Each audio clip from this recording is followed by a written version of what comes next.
Bien, en esta parte que empieza vamos a ver los amplificadores de pequeña señal. Si os acordáis, os dije que una clasificación eran los de pequeña señal y los de potencia. Pues de momento vamos a ver los de pequeña señal. Y dentro de los de pequeña señal vamos a ver en emisor común, colector común y base común. Pero el más usado y el que más nos interesa es el amplificador en emisor común. Vale, aquí en el dibujo veis, si os fijáis en el transistor, con su resistencia de colector, su resistencia de emisor y estas dos resistencias que eran las que polarizaban la base. Bien, que esto ya lo hemos visto en el tema de transistores. Aquí las novedades son estos dos condensadores. Pero bueno, esta configuración conocida es en emisor común. ¿Por qué? Porque la salida la tengo, veis donde aquí pone VSAL, entre el colector y el común, ¿vale? Y masa. Y la entrada la tengo aquí entre la que va a llegar a la base y masa, ¿vale? Estos dos terminales que señalo aquí son los de entrada y estos dos terminales serían los de salida. Si os fijáis aquí arriba también tengo la alimentación, ¿vale? La alimentación en continua. Esta alimentación junto con mis 4 resistencias, ¿qué van a hacer? Es las que polarizan el transistor, donde las que me dan mi recta de carga, ¿vale? Si os acordáis, en la recta de carga yo ponía en un eje la tensión colector-emisor, en otro eje la intensidad de colector y entre medias de esa recta era el punto de trabajo.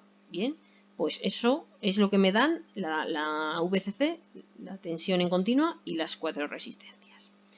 En este amplificador en emisor común, lo que buscamos es que el transistor trabaje en mitad de la recta de carga, ¿vale? Eso es lo ideal. Bien. Polarizado de esta forma, lo que sí tenemos que saber es que un amplificador en emisor común, dice, la señal que aparece en la salida está desfasada 180 respecto a la de la entrada. Es lo que se conoce por inversión de fase. Es decir, los semiciclos positivos de mi entrada van a corresponder con los negativos a la salida, ¿vale? Me amplifica, pero me lo invierte, me lo gira, lo positivo negativo y lo negativo positivo, ¿vale? Esta es una característica del amplificador en emisor común. Bien. ¿Qué más vamos a ver en este tipo de amplificador? Estos dos condensadores que veis aquí, ¿vale? El condensador de acoplamiento y el condensador de paso, que son muy importantes. ¿Qué hace el condensador de acoplamiento? Que veis que es el que colocamos a la entrada. Si este es mi amplificador y mi etapa, lo conecto antes, ¿vale? Pues el condensador de acoplamiento permite el paso de la señal de alterna. Acordaos que si aquí yo conecto un micrófono, las ondas que me llegan son alternas, ¿no? No es una cosa continua, es así, suben y bajan, ¿vale? Entonces, este condensador, acordaos cómo trabaja un condensador en alterna. Hacía como de resistencia, ¿sí? Era una pequeña resistencia. Bueno, pero sí lo deja pasar, sí me deja pasar esta señal, ¿de acuerdo? Entonces, permite el paso de la señal de alterna, pero me bloquea la continua, ¿vale? No es lo habitual, pero imaginaos que por algún motivo, lo que yo meto en la entrada, aparte de tener esas ondas alternas, tienen una parte continua, ¿vale? Tengo una parte alterna que sube y baja y por lo que sea tengo un voltio ahí que me está entrando, un voltio en continua. Si yo no bloqueo ese voltio va a llegar aquí, ¿veis este puntito que estoy señalando? Es decir, ese voltio, esos 2 voltios o lo que sea, van a llegar a la base. Y si llegan a la base, ¿qué va a pasar? Que al final me van a desestabilizar mi transistor. Ya no voy a estar trabajando en el punto que yo quiero que trabaje, porque le va a llegar una tensión a la base y que va a hacer que mi punto de la recta de carga suba o baje. Entonces, este condensador de acoplamiento lo que hace es dejar pasar únicamente mi señal alterna y me bloquea la continua, porque acordaos que un condensador en continua, ¿qué hacía? Se cargaba y en cuanto estaba cargado, jolines, se abría, ¿lo veis? Se abría y dejaba de pasar la continua. ¿Os acordáis de eso? Vale. Pues entonces, esa es la función del condensador de acoplamiento. Pero aquí también tenemos otro condensador, que es el que llamamos condensador de paso. ¿Qué hace este condensador? Se conecta siempre en paralelo con la resistencia de emisor, ¿vale? ¿Para qué? Pues es algo similar. ¿Qué quiero? Yo quiero que mi intensidad en continua, la que me va a servir para polarizar, la que me deja el transistor en su punto de carga óptimo, yo lo he polarizado en función del valor de esta resistencia, de emisor, de colector. Pero yo quiero que atraviese esta resistencia con el valor que yo le haya dado, ¿sí? Y así va a pasar, porque si yo conecto este condensador, la intensidad en continua va a venir por aquí en un momento dado, pero una vez que este se cargue, se abre y no la deja pasar. ¿Por dónde va a pasar? Únicamente, pues que era su camino natural, por esta resistencia. ¿De acuerdo? Entonces, al conectar yo este condensador de paso, no se ve variada mi componente continua, porque va a seguir trabajando y pasando por aquí. Pero ¿qué consigo? Que la alterna pase por el condensador de emisor, ¿vale? En vez de por la resistencia. Y de esta forma lo que veremos es que consigo una mayor ganancia a la salida, ¿vale? Si yo hago que pase por el condensador y no por esta resistencia, su componente alterna, lo que consigo es una mayor ganancia. Y esto se cumplirá siempre que, ¿vale? Esta es importante la fórmula, que también lo vais a ver en los apuntes, siempre que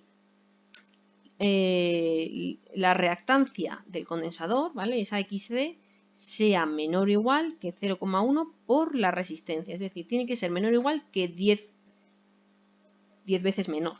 Así, ¿vale? Tiene que ser 10 veces menor que esta resistencia. Siempre que se cumpla eso, estará haciendo su función de condensador de paso. Y no lo he comentado, pero en el de acoplamiento igual, tiene que ser 10 veces menor que la resistencia de entrada del amplificador. ¿De acuerdo?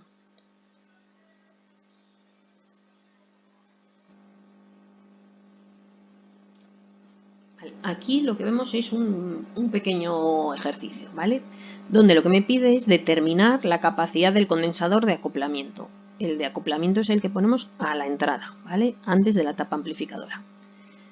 Y me dice que dentro de las frecuencias de audio de 20 Hz a 20 kHz. Esto al final es algo muy real. No trabajo solo para una única frecuencia, sino para un rango, ¿vale? Entonces, siempre que tengamos un rango, no una única frecuencia, siempre se coge la frecuencia más baja, ¿vale? Entonces, de aquí cogeríamos 20, ¿bien? 20 hercios. Vale. Fijaos, entrada, resistencia interna, ¿vale? Esto sería como la parte de mi micrófono, por poneros, este condensador, y luego ya llega mi etapa amplificadora. Fijaos en las masas, como vimos en el ejercicio anterior, están juntas, es un punto común. Por lo tanto, ¿cómo queda este circuito? En serie igual, ¿sí? Entonces me dice la resistencia en serie del circuito, ¿cuál es? Pues la suma de las dos. En este caso, un K más un K, pues 2K, 2000 ohmios, ¿de acuerdo? Y me dice, y para la frecuencia más baja de la reactancia del condensador será, y usamos la fórmula que os he dicho. ¿Cuál va a ser? XC siempre será menor o igual que 10 veces o 0,1 veces el valor de la resistencia. Como hemos dicho que la resistencia es de 2000, 2000 por 0,1 me queda 200 ohmios, ¿vale? Esa va a ser el valor de la reactancia, pero tengo que ver a ese valor, a qué valor de condensador en faradios corresponde, ¿de acuerdo? Entonces, acordaos de la fórmula, donde el condensador es 1 partido de 2 por pi por la frecuencia, que cogeremos la más baja, en este caso por la XC, por la reactancia, que hemos dicho que son 200. Si hago esta fórmula con la calculadora, me va a quedar 39,8 microfaradios. Vale, lo que nos dice, o sea, si lo dejásemos como un ejercicio normal, pues ese sería su valor. Si lo que buscamos es realmente ponerlo en una práctica, en un circuito real, tendríamos que irnos al valor comercial, pero nos tenemos que ir al valor comercial por exceso, ¿vale? Para asegurar siempre que al menos se va a cumplir ese 10%, ¿vale? Si nos fuésemos por abajo, imaginaos a 37 con algo, creo que es el comercial, no estaríamos cumpliendo el 10%, o sea que del valor que nos dé hacia arriba, al siguiente valor comercial, ¿vale?